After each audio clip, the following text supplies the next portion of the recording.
주님, 나와 다투는 자와 다투시고 나와 싸우는 자와 싸워주십시오. 큰 방패와 작은 방패를 잡으시고 일어나 나를 도와주십시오. 창과 단창을 뽑으셔서 나를 추격하는 자들을 막아주시고 나에게는 내가 너를 구원하겠다 하고 말씀하여 주십시오. 내 목숨을 노리는 자들을 부끄러워 무색해 하시고 나를 해치려는 자들도 뒤로 물러나 수치를 당하게 하여 주십시오. 그들을 바람에 날리는 겨처럼 흩으시고 주님의 천사에게서 쫓겨나게 하여 주십시오. 그들이 가는 길을 어둡고 미끄럽게 하시어 주님의 천사가 그들을 추격하게 해 주십시오. 몰래 그물을 치고 구덩이를 파며 이유 없이 내 생명을 빼앗으려는 저 사람들에게 멸망이 순식간에 닥치게 하시고 자기가 친 그물에 자기가 걸려서 스스로 멸망하게 해 주십시오. 그때 내 영혼이 주님을 기뻐하며 주님의 구원을 크게 즐거워할 것이다. 주님과 같은 분이 누굽니까? 주님은 약한 사람을 강한 자에게서 건지시며 가난한 사람과 억압을 받는 사람을 약탈하는 자들에게서 건지십니다. 이것은 나의 뼈 속에서 나오는 고백입니다. 거짓 증인들이 일어나서 내가 알지도 못하는 일을 캐묻는구나. 그들이 나에게서 선을 악으로 갚다니, 내 영혼을 이토록 외롭게 하다니. 그들이 병들었을 때 나는 굵은 베옷을 걸치고 나를 낮추어 금식하며 기도했건만 내 기도가 응답되지 않았더라면 더 좋았을 텐데. 친구나 친척에게 하듯이 나는 그들의 아픔을 함께 아파하고 모친상을 당한 사람처럼 상복을 입고 몸을 굽혀서 애도하였다. 그러나 정작 내가 환난을 당할 때 오히려 그들은 모여서 기뻐 떠들고 폭력배들이 내 주위에 모여서는 순식간에 나를 치고 쉴 새 없이 나를 찢었다. 장애자를 조롱하는 망령된 자와 같이 그들은 나를 조롱하고 비웃으며 나를 보고 이를 갈았다. 주님, 언제까지 보고만 계시렵니까? 내 목숨을 저 살인자들에게서 건져주십시오. 하나밖에 없는 이 생명을 저 사자들에게서 지켜주십시오. 나는 큰 회중 가운데서 주님께 감사를 드리며 나는 수많은 백성 가운데서 주님을 찬송하렵니다. 거짓말쟁이 원수들이 나를 이겼다면서 기뻐하지 못하게 해주십시오. 까닭 없이 나를 미워하는 자들이 서로 눈짓을 주고받으며 즐거워하지 못하게 해주십시오. 그들은 평화에 대해 말하는 법이 없습니다. 평화롭게 사는 백성을 거짓말로 모해합니다. 그들은 입을 크게 벌려 하하하고 웃으면서 우리가 두 눈으로 그가 저지르는 잘못을 똑똑히 보았다 하고 위증합니다. 주님께서 친히 보셨으니 가만히 계시지 마십시오. 주님, 나를 멀리하지 마십시오. 나의 하나님, 나의 주님, 분발하여 일어나셔서 재판을 여시고 시비를 가려주십시오. 주님, 나의 하나님, 주님의 공의로 나에게 공정한 판결을 내려주십시오. 그들이 나를 이겼다고 하면서 기뻐하지 못하게 해주십시오. 그들이 마음속으로 하하, 우리의 소원이 이루어졌구나 하고 고소해하지 못하게 해주십시오. 드디어 우리가 그를 삼켜버렸지 하고 말하지도 못하게 해주십시오. 나의 불행을 기뻐하는 저 사람들은 다 함께 수치를 당하고 창피를 당하고 말 것이다. 나를 보고서 우쭐대는 저 사람들은 수치와 창피를 당할 것이다. 그러나 내가 받은 무죄 판결을 기뻐하는 자들은 즐거이 노래하면서 기뻐할 것이다. 그들은 쉬지 않고 주님은 위대하시다, 그를 섬기는 사람에게 기꺼이 평화를 주시는 분이시다 하고 말할 것이다. 내 혀로 주님의 의를 선포하겠습니다. 온종일 주님을 찬양하겠습니다. 지난 저희 부친 장례식 때 우리 교우들이 정말 사랑과 또 위로와 진심 어린 섬김으로 함께 해주신 것에 대해서 깊이 감사를 드립니다.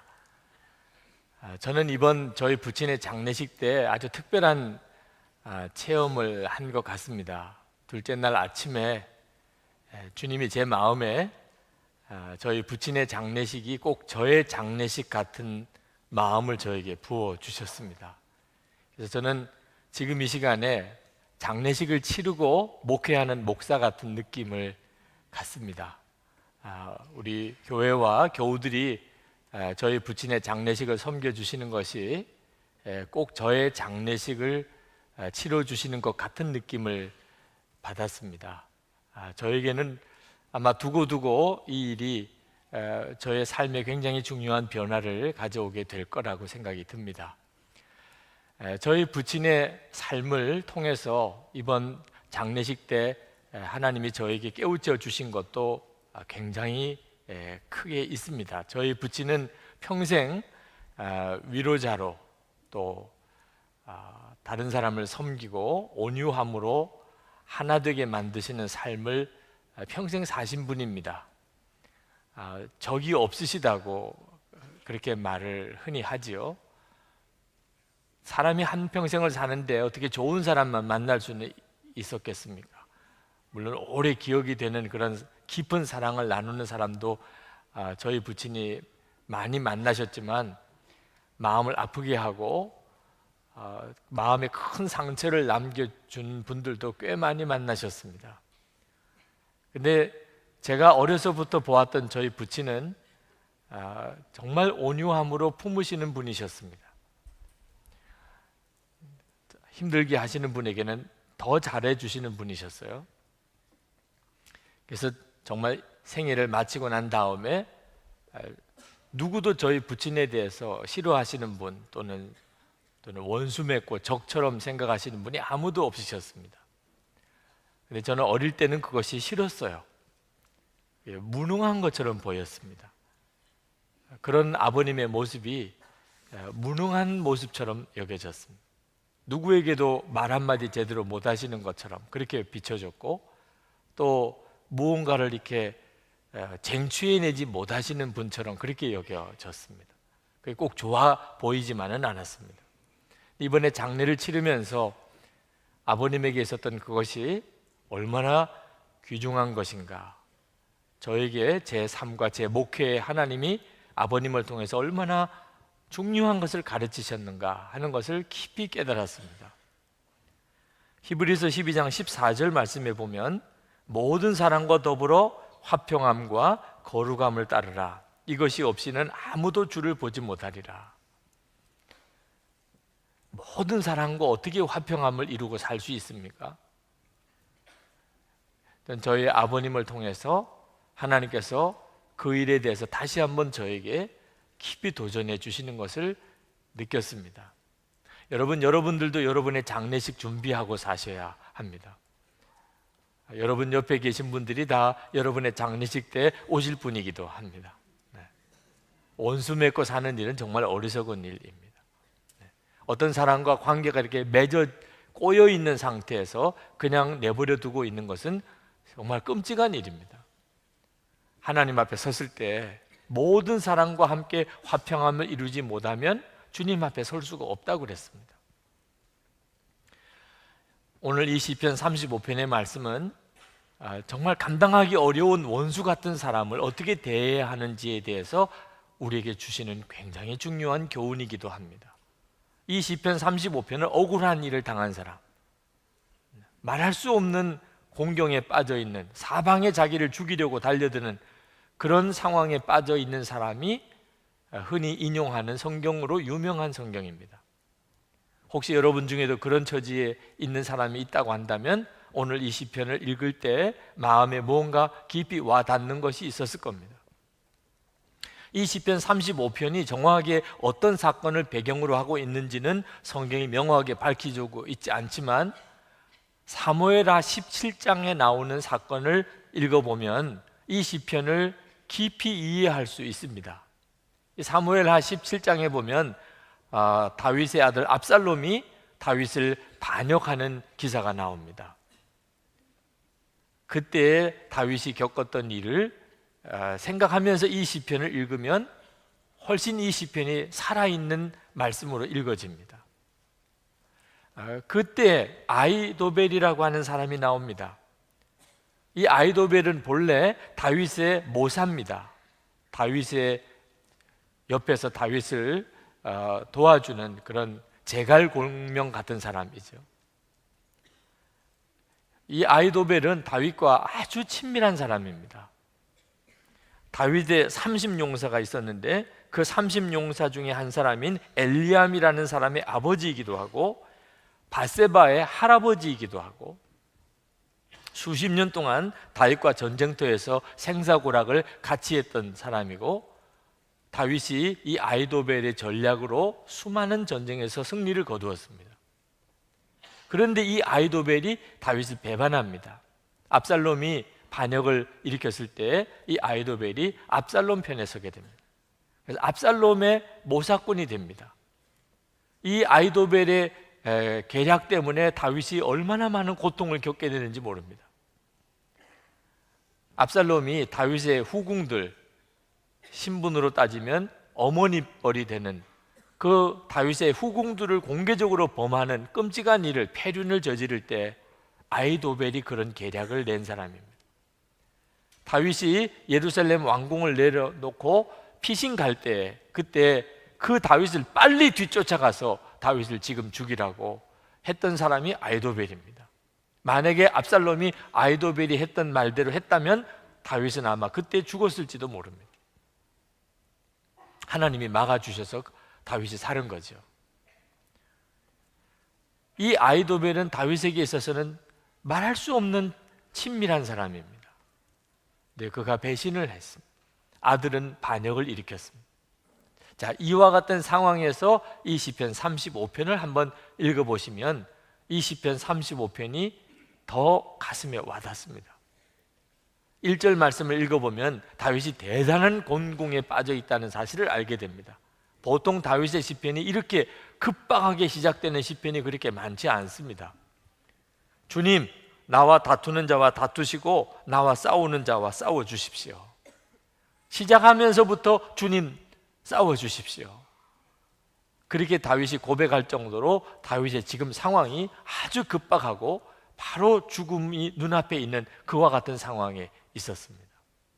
자, 여러분, 우리가 살아가다 보면 정말 원수 같은 사람 만날 때도 있잖아요. 우리를 죽이려고 하는 이유도 없이 까닭도 없이 우리를 잡아먹지 못해서 안달하는 그런 사람을 만날 때가 있잖아요. 지금 여러분 중에도 그런 공경에 빠진 사람이 있을 수도 있잖아요. 자, 그럴 때는 어떻게 해야 합니까? 분명히 히브리서 12장 14절에 모든 사람과 더불어 화평함을 이루라고 그랬는데 나를 죽이려고 원수같이 달려드는 사람, 그런 사람은 어떻게 해야 하는 것입니까? 시편 35편에서 다윗이 우리에게 그 답을 주고 있습니다. 다윗은 제일 먼저 하나님께 기도했습니다. 1절부터 다 기도죠. 다윗은 하나님께 기도하기를 나를 대신하여 싸워주시는 하나님이라고 그랬습니다. 하나님, 나를 대신해서 싸워주십시오.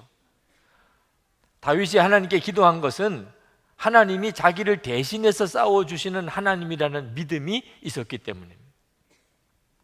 여러분, 우리가 하나님을 믿는다는 것은 다윗처럼 내게 원수 같은 자가 있을 때 내가 그와 싸우는 것이 아니고 하나님이 나를 대신하여 그와 싸우신다는 것을 믿는 것입니다. 그러니까 원수가 나를 죽이려고 다가올 때 내가 가장 먼저 하나님께 기도를 하는 거죠. 여러분, 원수가 다가올 때 누구나 자기가 가장 믿는 것을 가지고 싸우는 것입니다. 주먹을 믿는 사람들은 주먹으로 싸우죠. 돈을 믿는 사람들은 돈으로 해결하려고, 사람을 믿는 사람은 사람에게로 가는 거죠. 원수가 나를 죽이려고 올 때 내가 뭘 정말 믿느냐고 하는 게 드러나게 되는 것입니다. 우리는 하나님을 믿습니다. 그러니까 기도하는 거죠. 믿음이 우리를 기도하게 만드는 것입니다. 하나님을 믿는다는 것은 삶 전체가 바꿔지는 것입니다. 원수를 대하는 태도도 바꾸어지는 것입니다. 여러분에게 원수처럼 여러분을 죽이려고 다가오는 사람이 있을 때 여러분도 먼저 기도하시기 바랍니다. 여러분, 기도는 믿음이 있어야 합니다. 그래야 하나님이 그 다음에 역사하실 수 있는 겁니다. 기도 못하는 이유는 믿음이 없기 때문입니다. 그래서 때때로 기도할 때 믿음을 구해야 할 때도 있습니다. 3절 말씀을 보실까요? 3절에 보면 창과 단창을 뽑으셔서 나를 추격하는 자들을 막아주시고 나에게는 내가 너를 구원하겠다 하고 말씀하여 주십시오. 다윗은 하나님에게 먼저 말씀을 달라고 구합니다. 하나님, 나를 구원하시겠다고 하는 말씀을 주십시오. 믿음을 구하는 것이죠. 왜냐하면 다윗이 기도를 그동안 해왔지만 기도를 통해서 원수와 싸우는 일은 대단히 어려운 일처럼 여겨집니다. 어떤 때는 나는 너무나 급한데 하나님은 천하태평인 것처럼 느껴질 때가 있습니다. 17절에 다윗이 이렇게 기도합니다. 주님, 언제까지 보고만 계시렵니까? 여러분, 원수가 나를 죽이려고 다가올 때 기도하는 일 간단하지 않습니다. 하나님이 내가 생각하는 것처럼 그렇게 바로 움직여주지 않는다고 여겨질 때가 있기 때문입니다. 19절에도 22절에도 다윗은 기도하면서 마음이 편치 못합니다. 다윗의 마음속에 기도하지만 답답함이 계속해서 있습니다. 24절, 25절에 보면 악한 자들이 이미 승리한 것처럼 그렇게 보입니다. 이미 모든 세상은 악한 자가 다 차지했습니다. 하나님께 기도를 했는데 하나님은 왜 이렇게 하시나? 다윗도 똑같은 일을 경험을 했던 거죠. 그러나 여러분, 정말 그때 내가 하나님을 진짜 믿는가 하는 것이 구분되는 때입니다. 사람들이 다 나를 해하려고 그러고 원수같이 나에게 다가올 때, 그때 하나님 바라봐야 합니다. 하나님 믿을 때 그때 이 원수 갚는 것 하나님께 맡겨지게 됩니다. 우리가 이 원수를 만났을 때 실족하는 가장 중요한 이유가 내가 해결하려고 할 때입니다. 급하니까 자기도 모르게 자기가 할 수 있는 힘으로 그 문제를 대처하려고 할 때 문제는 더 꼬여 들어가게 됩니다. 하나님을 믿으니까 하나님께 진짜 완전히 맡길 수 있어야 합니다. 다윗이 그랬던 거죠. 다윗은 그저 하나님께 말로만 기도했던 것이 아닙니다.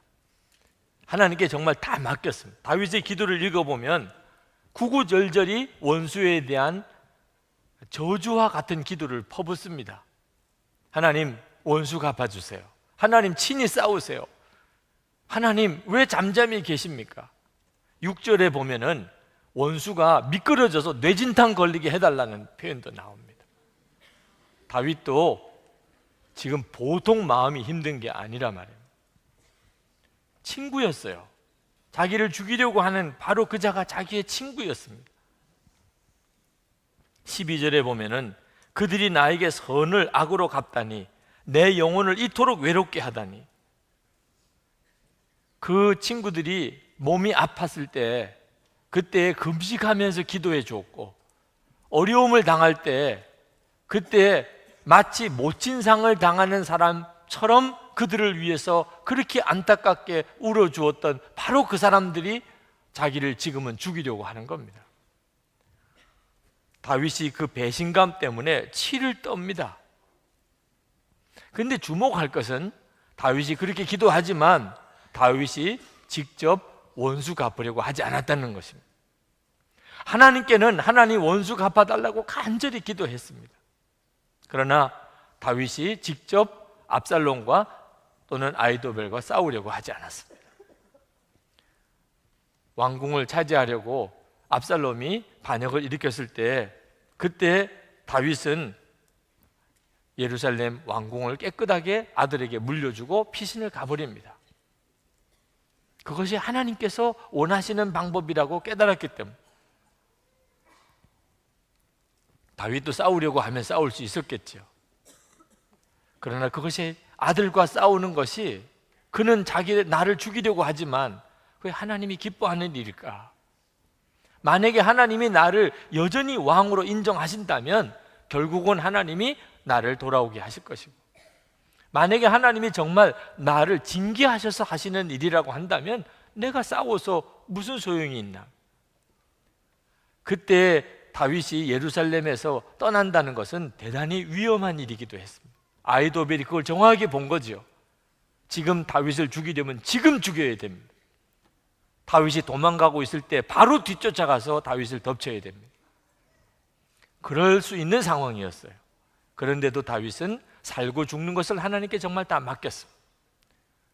이스라엘의 왕이 되느냐 아니냐, 다윗이냐 압살롬이냐, 이것도 하나님께 다 맡겼습니다. 원수 갚는 것 다 하나님께 맡겼습니다. 다윗으로는 말할 수 없이 억울하지만 하나님께 기도만 했지 자기가 친히 어떻게 해보려고 하지 않았습니다. 여러분, 이것이 대단한 믿음입니다. 우리가 하나님을 믿는다 하지만 진짜 원수가 나를 죽이려고 하는 이런 상황에서도 하나님을 진짜 믿고 하나님께 다 맡길 수 있는 것, 이것이 진짜 믿음인 것입니다. 하나님을 진짜 믿는 것입니다. 우리가 그렇게 해야 합니다. 그러면 하나님이 역사하실 수 있습니다. 왜 우리의 삶 속에 하나님의 역사가 없는 거지요? 맡기지 않으니까 그런 거죠. 하나님을 진짜 믿고 맡기지 않으니까 하나님이 역사하실 수 없는 것입니다. 지난 금요일에 우리 연회 선교대회가 요 근처에 있는 만나교에서 열렸습니다.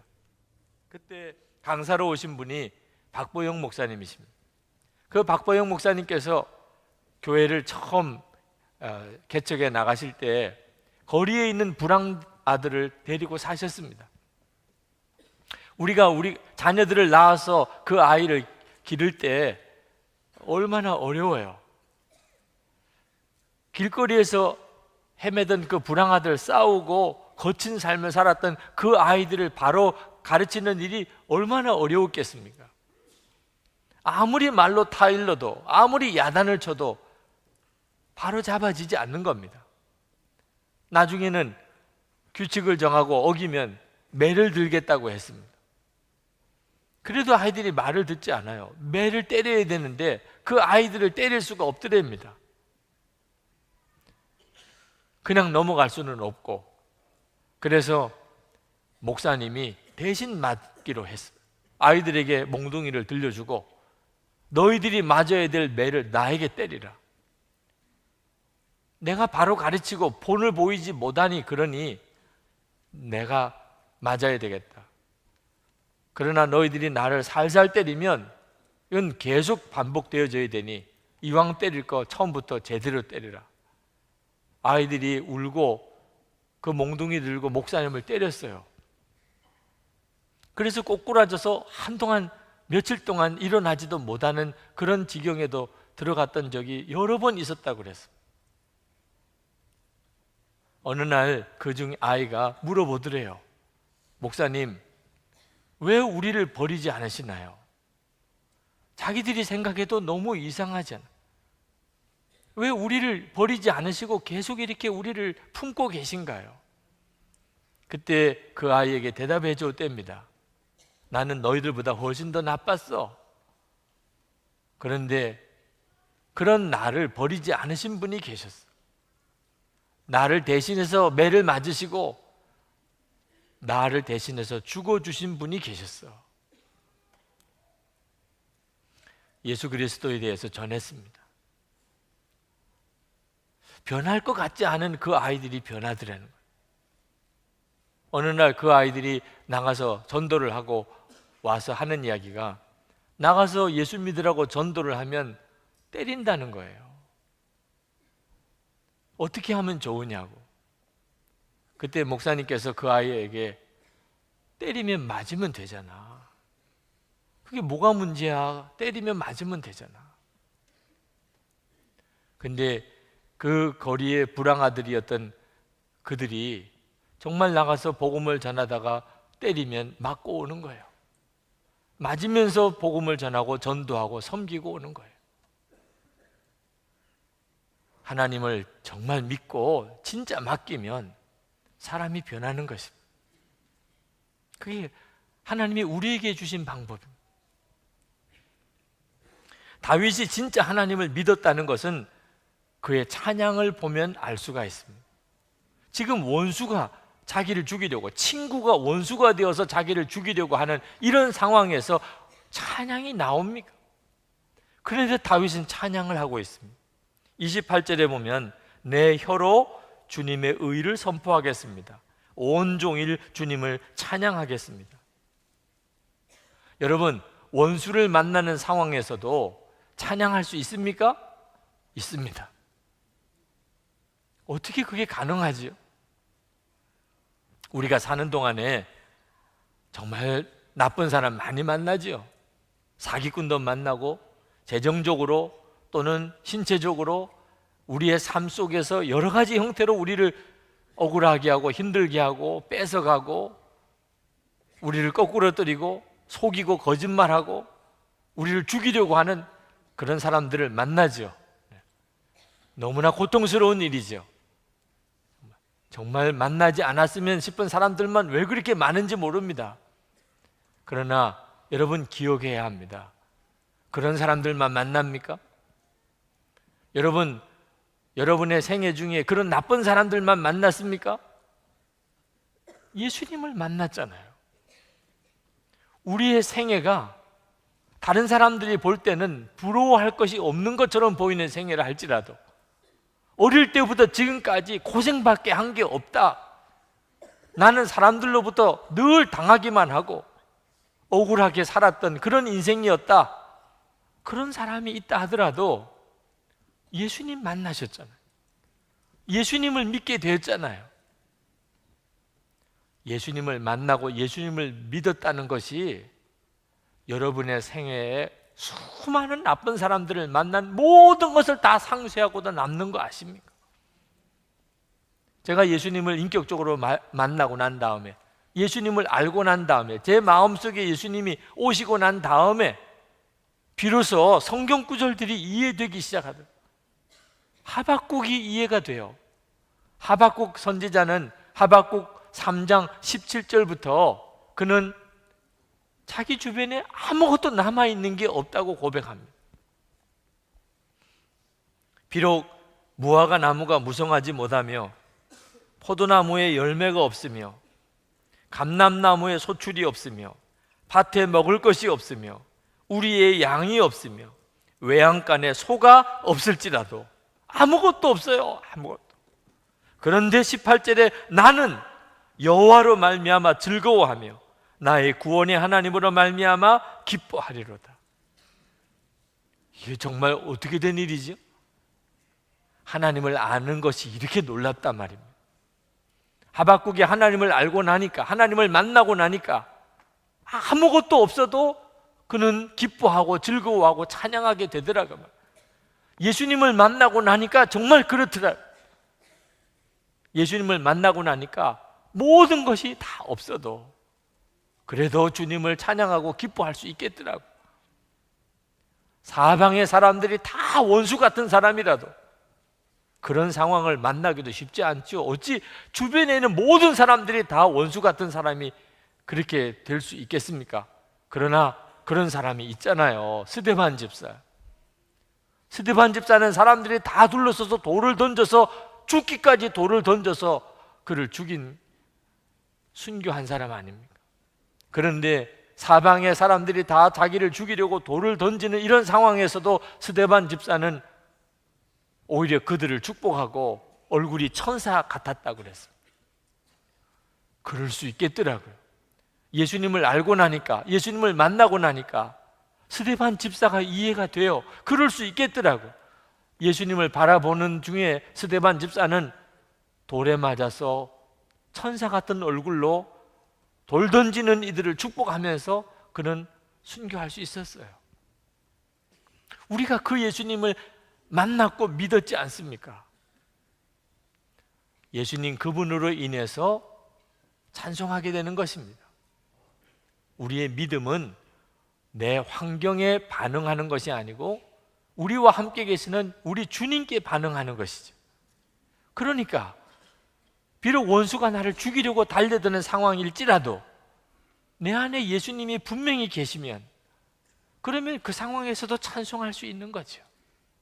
다윗은 어떻게 그렇게 찬송할 수 있었습니까? 하나님 때문입니다. 다윗에게 있어서 하나님은 살아계신 하나님이셨어요.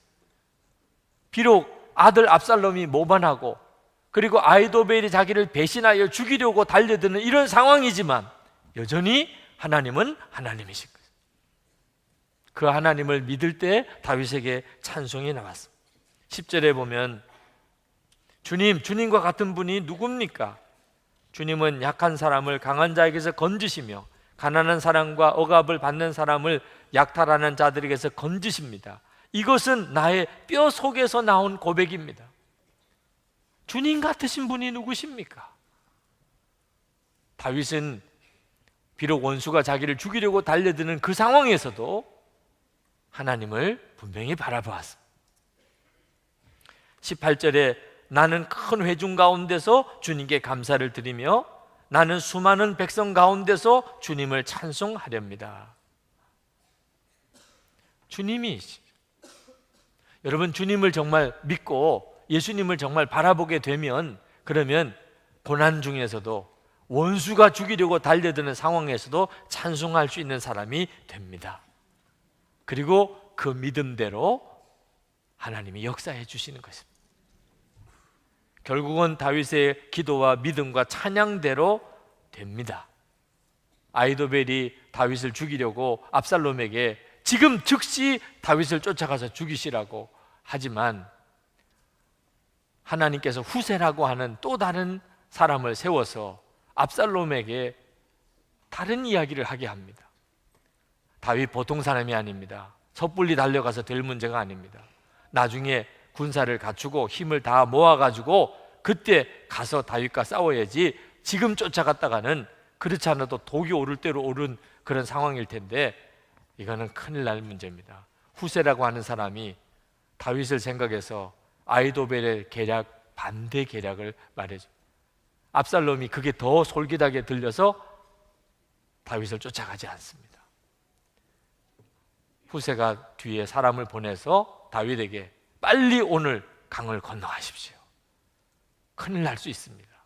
그래서 다윗이 급히 강을 건너가서 그 위기를 모면하게 되고 아히도벨은 자기의 계략이 통하지 않는 것을 깨닫고 다윗이 돌아오겠구나. 압살롬은 얼마 못 가겠구나.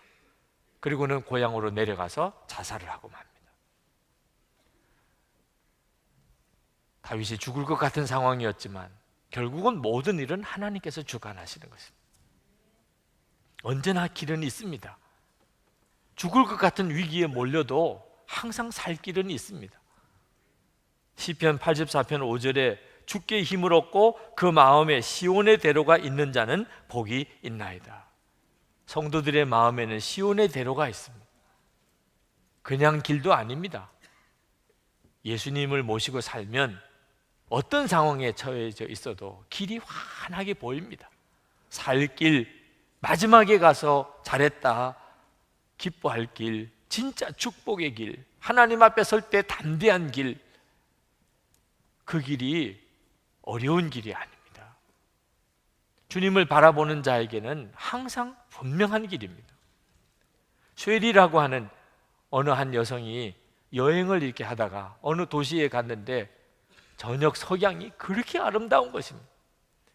자기가 살던 곳에서는 경험해 보지 못한 너무나 멋있는 석양을 보면서 흥분이 되었어요.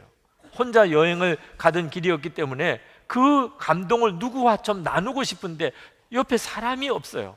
그래서 이 쉐리라고 하는 여성이 그냥 옆에 있는 가게로 뛰쳐 들어가서 가게 일을 보고 있는 점원 되시는 여자분을 끌고 바깥으로 나옵니다. 이 점원이 얼마나 황당했겠어요. 물건을 사러 들어온 것도 아니고 누가 뛰쳐 들어오더니 자기 손을 끌고 나와 보시라고. 나와 보니까 자기는 늘 보던 석양이에요. 그런데 그 석양을 보면서 얼마나 감동하는지 이 쉐리라고 하는 여성, 하나님이 정말 살아계신 것 같잖아요. 저 하늘 좀 보세요. 하나님이 진짜 살아계신 것 같잖아요. 하나님이 정말 살아계신 게 분명하다면 우리의 삶에 문제가 될 게 뭐가 있겠어요? 모든 것이 다 아름다운 것이지요. 그렇게 흥분해서 이야기하는 그 쉐리라고 하는 여성을 보면서 이 점원이, 물끄러미 석양을 다시 한번 쳐다봅니다. 그리고는 다시 가게로 들어갔어요. 그걸로 끝이었어요. 4년이 지났습니다. 이 쉐리라고 하는 여성의 삶 속에 어려운 일이 닥쳤습니다. 남편과 이혼을 하게 되고, 그리고는 여러 가지 어려운 일들이 겹치면서 살 소망이 없어졌어요. 너무나 마음엔 분노가 가득 차고, 그리고 절망감에 사로잡혀 몸부림치고 있을 때 우연히 어느 잡지를 들춰보다가 어느 여인이 쓴 글을 읽었습니다. 그는 그렇게 썼어요. 자기의 인생에 너무나 힘들 때, 어려울 때, 남편과의 관계가 깨어지고, 그리고는 먹고 살기도 힘들 만큼 그렇게 어려워졌을 때 그가 어느 도시에 가서 어느 가게의 점원으로 일을 하면서 겨우 하루하루를 견디고 있는데, 어느 날 갑자기 누가 가게에 뛰쳐들어오더니 자기 손을 끌고 나가더라는 거예요. 너무나 당황스러웠지만 끌려 나가서 보니까 늘 저녁마다 보던 석양을 보여주면서 얼마나 아름다워요. 하나님이 정말 하늘에 계신 것 같잖아요. 하나님이 진짜 살아계시다면, 그렇다면 문제가 될 게 뭐가 있어요? 모든 것이 다 아름다운 것이잖아요. 그렇게 이야기하는 그 관광객의 이야기를 들으면서 비로소 내가 하나님을 바라보지 못하고 있었구나 하는 것을 깨달았다는, 그러면서 석양을 바라보면서 내가 보는 눈을 하나님을 향하여 떠야 되겠구나 하는 사실을 깨닫고, 그때부터 자기가 다시 마음을 추스리게 되고 자기 인생을 회복하게 되었다는 글을 거기다가 썼어요. 세상에 자기 이야기를 읽은 거예요. 그는 그 글을 읽으면서 또 자기가 바라보는 눈을 새롭게 떴습니다. 그렇구나, 내가 문제 속에만 빠져 있구나.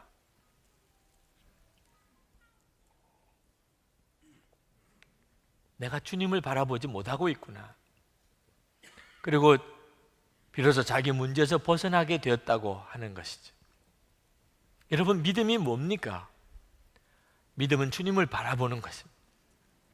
다윗은 늘 하나님을 바라보고 살았던 사람이기 때문에 원수가 자기를 죽이려고 다가오는 이런 상황에서도 그는 기도했고, 그리고 정말 하나님께 다 맡겼고, 그는 찬송할 수 있었습니다. 그리고 그는 승리할 수 있었던 거죠. 하나님이 다윗의 인생 가운데 역사할 수 있었던 것입니다. 여러분들도 사람 때문에 혹시 힘드신 분이 있습니까? 배신을 당했다거나, 지금 너무나 어려웠거나, 누가 여러분을 죽이려고 하고 있거나, 여러분에게 큰 상처를 준 사람이 있습니까? 그렇다면 이제 진짜 하나님을 믿어야 할 때입니다. 그때 당황하면 큰일 납니다. 찬양해 보시기 바랍니다. 여러분의 마음이 찬양이 되지 않아도 여러분의 영은, 예수를 믿는 여러분 안에 살아있는 영은 주님을 언제나 찬양할 수 있습니다. 어떤 사람이 예수님과 한평생을 예수님을 믿고 살다가 자기의 인생을 한번 돌아보게 되었습니다. 자기의 인생을 돌아보니까 예수님과 함께 걸어왔던 발자국이 모래밭에 이렇게 찍혀져 있는 것처럼 쭉 보이는 겁니다. 처음에 자기가 예수를 믿을 때는 예수님을 온전히 믿고 주님과 동행하는 것에 대해서 알지 못했기 때문에 예수님의 발자국은 아주 일정하게 규칙적으로 이렇게 나 있는 반면에 자기 발자국은 엉망진창이었어요. 예수님 앞으로 뛰쳐나가기도 했다가 옆으로 삐져나가기도 했다가 다시 돌아오기도 했다가 너무너무 자기 발자국이 어지러웠어요.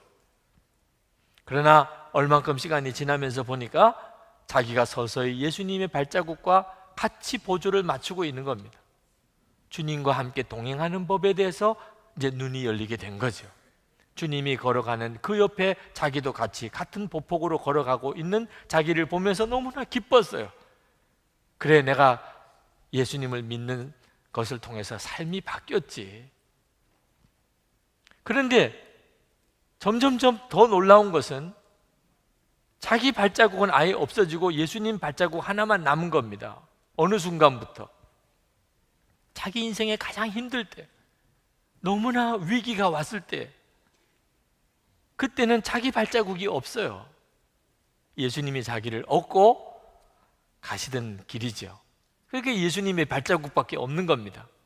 나는 죽고 예수로 사는 십자가의 복음을 분명하게 붙잡고 고백하고 살았던 때입니다. 이제는 예수님으로 사는 거예요. 너무나 황홀했습니다. 그렇지, 내가 정말 나는 죽은 것을 믿고 이제는 예수님으로 살리라 결심하고 그렇게 살았었지. 무슨 문제가 있을 때마다 나는 죽었습니다. 나는 죽었습니다. 예수님과 하나 되어서 나는 그때 그렇게 살았어.